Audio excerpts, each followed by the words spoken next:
Roblox Console is often regarded as the least developed and refined platform for experiencing the vast world of Roblox. The movement and mechanics when using a controller are clunky, unresponsive, and incredibly janky. Doing even the simplest tasks can feel like a battle against the controls themselves. Because of that reason, many players write off the idea of tackling any serious obby challenge on console, dismissing it as simply not up to the task. But what if I told you that over the course of 10 relentless months, one determined obbiist took on one of Roblox's most brutal and unforgiving obbies, using only an Xbox controller? Yes, despite the odds not being in favor, and being in a situation where most would simply quit, this player pushed forward, day after day, week after week. They endured the clumsy controls, the awkward mechanics, and the countless setbacks that would have broken anyone else. This is how Roblox's hardest obby was beaten on a controller.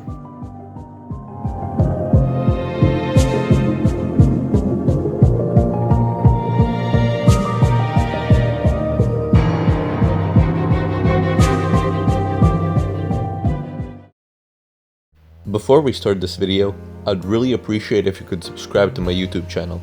I want to reach 6,000 subscribers by the end of August, and only a small percentage of the people who watch my videos are actually subscribed. So if you could hit that red button, it would help out my channel a lot. Anyway, let's get back into the video. Orange's journey into the world of obbying began in late 2019, a time when he stumbled upon the concept of wraparound difficulty chart obbies while playing on his Xbox. For those unfamiliar, wraparounds are simple in theory, but can get extremely difficult in practice. They're simply walls that you need to clear by jumping around them, requiring precise control and perfect timing for some of the hardest ones. This was Orange's first introduction to obbying, and it was here that he began to hone his skills for upcoming challenges in the future.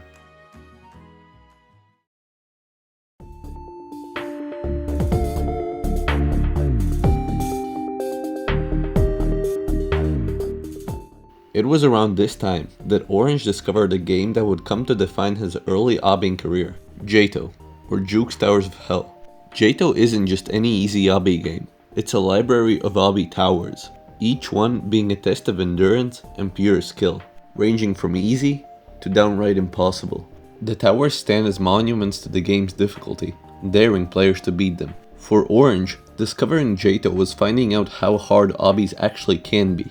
Each tower was a new step, each floor a test of how far he could push himself. In these early days, he managed to beat the Tower of Madness, a tower that, while not being the hardest in the game, was quite a challenge for a newcomer. It became the biggest achievement of his initial beginning in the world of obbying, but after reaching this simple milestone, he stopped playing for a couple of years.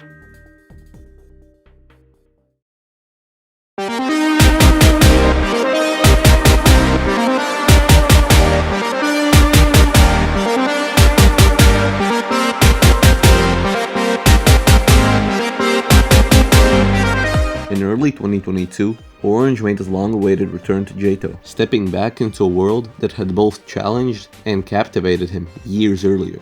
Determined to pick up where he left off, he began by rebeating the Tutorial Tower, Tower of Annoyingly Simple Trials.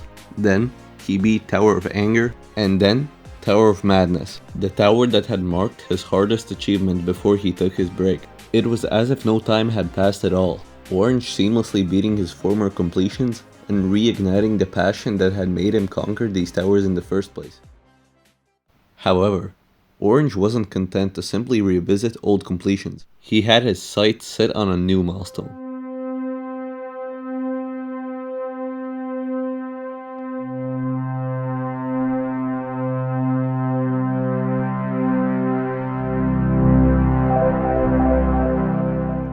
Tower of Heck. This tower was a significant step up in difficulty, a breaking point for many new obbyists, and Orange knew it would be a real test of his skill on the controller. But Orange didn't face this challenge alone. At the time, he played with a friend who was also playing on console. Together, they began the grueling grind, to get closer and closer to the top with each attempt. Later on, Orange's friend made the switch to keyboard and mouse, a move that many players see as essential for mastering harder towers and obbies. Despite this, Orange remained on his controller, determined to conquer Tower of Heck without changing his setup.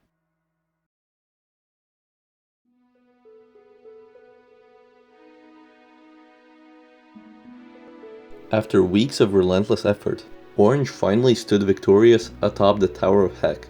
With this victory, he was ready to push himself even further, setting his sights on the Citadel of laptop splitting, one of the longest and hardest challenges in the first section of the game, Ring 1. The Citadel isn't just a tower, it's a colossal, a massive challenge that requires not just skill, but also endurance and mental fortitude.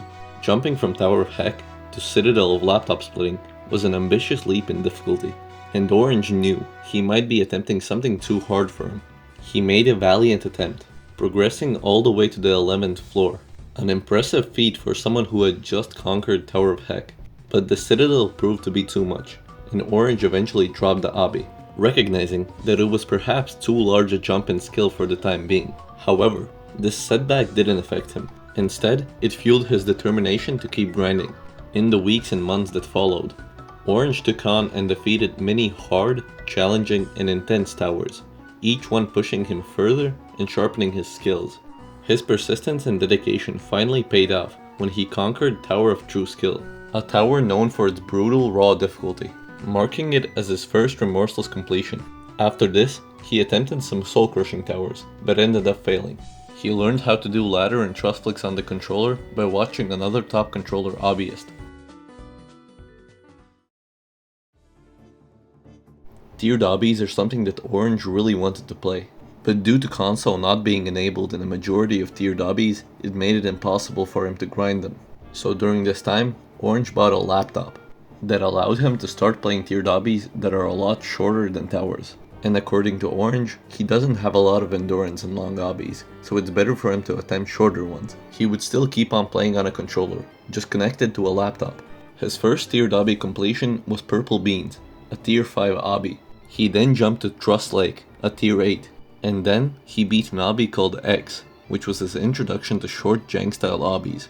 The jank style are messy and rotated bricks, and jumps where you need to be in awkward positions. Orange really enjoyed short jank obbies. They would later lead to amazing completions in the future. After completing X, he beat Elite Trust Lake, which is a tier 11 obby, and took a bit over a week to complete. After this, Orange looked for controller-friendly obbies that don't use much cam control, finding a few, and increasing his skill all the way up to tier 15, which made him hold the third hardest controller completion at the time. Then, he went on to beat multiple tier 11 obbies that honed his skills even more.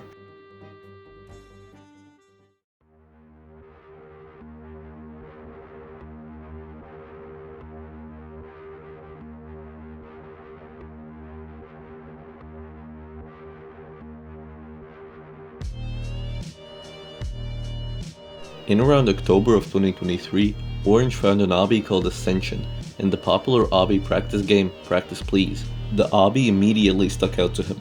It was supposedly mid-tier 18. Orange not having enough experience at the time, he didn't realize that it actually wasn't. He quickly fell in love with the obby. It was almost perfectly suited to his gameplay style. After all jumping the obby by placing a checkpoint after every jump, he made the impulsive decision to pick it up and try to beat it. He made quick progress on what he thought was the top 1 obby at the time, so he didn't get too annoyed knowing that no one has quite literally beaten anything harder than this. About a month into grinding the obby, Orange hit the hardest part of the obby by an extreme long shot.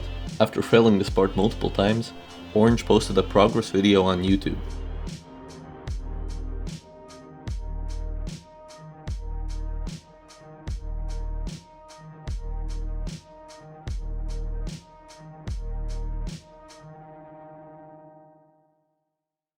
He later noticed that he was failing the same part more and more, and after about 10 fails, he decided to take a different approach. He attempted making small runs to the wind pad, initially starting on the second last jump, then the third, and so on. He also tried doing runs from his PB to master the part after the hardest jump. This section was very easy to Orange, so he quickly managed to beat the whole obby, only failing twice. Then, after slowly improving his runs to the wind pad, he managed to beat the obby in only 2 runs, failing 1 time.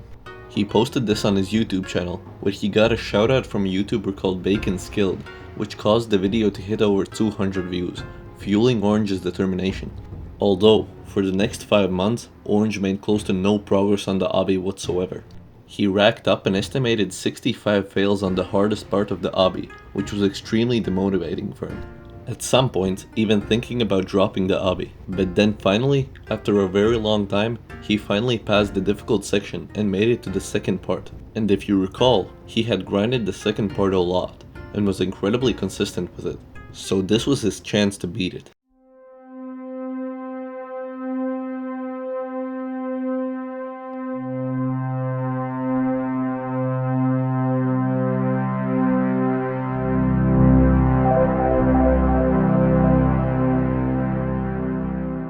He ended up failing the obby on the 7th last jump.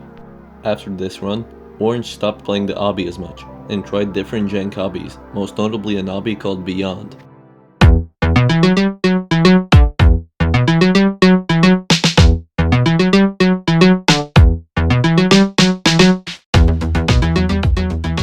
But Orange wasn't one to give up.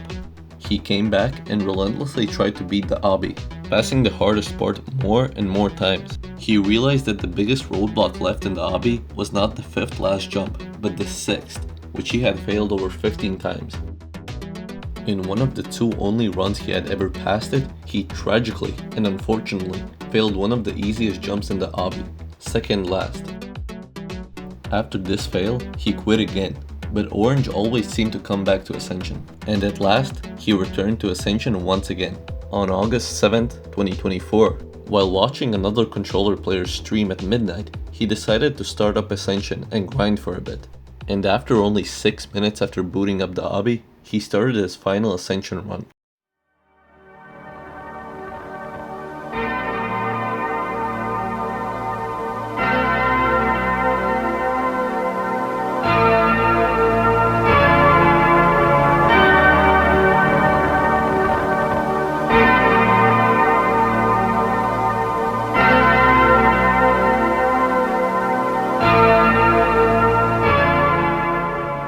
He had beaten it. After over 10 months, Orange destroyed the top 1 controller completion. Ascension not being mid-tier 18, but definitely around low tier 17, which is still a massive accomplishment. As for what Orange is doing next, most of his supporters are suggesting Tower of the Roof's Peak, which is the 7th hardest obby ever beaten as of August 2024. Please go support Orange. His channel will be linked in the description of this video. And thanks for watching, and see you in the next video.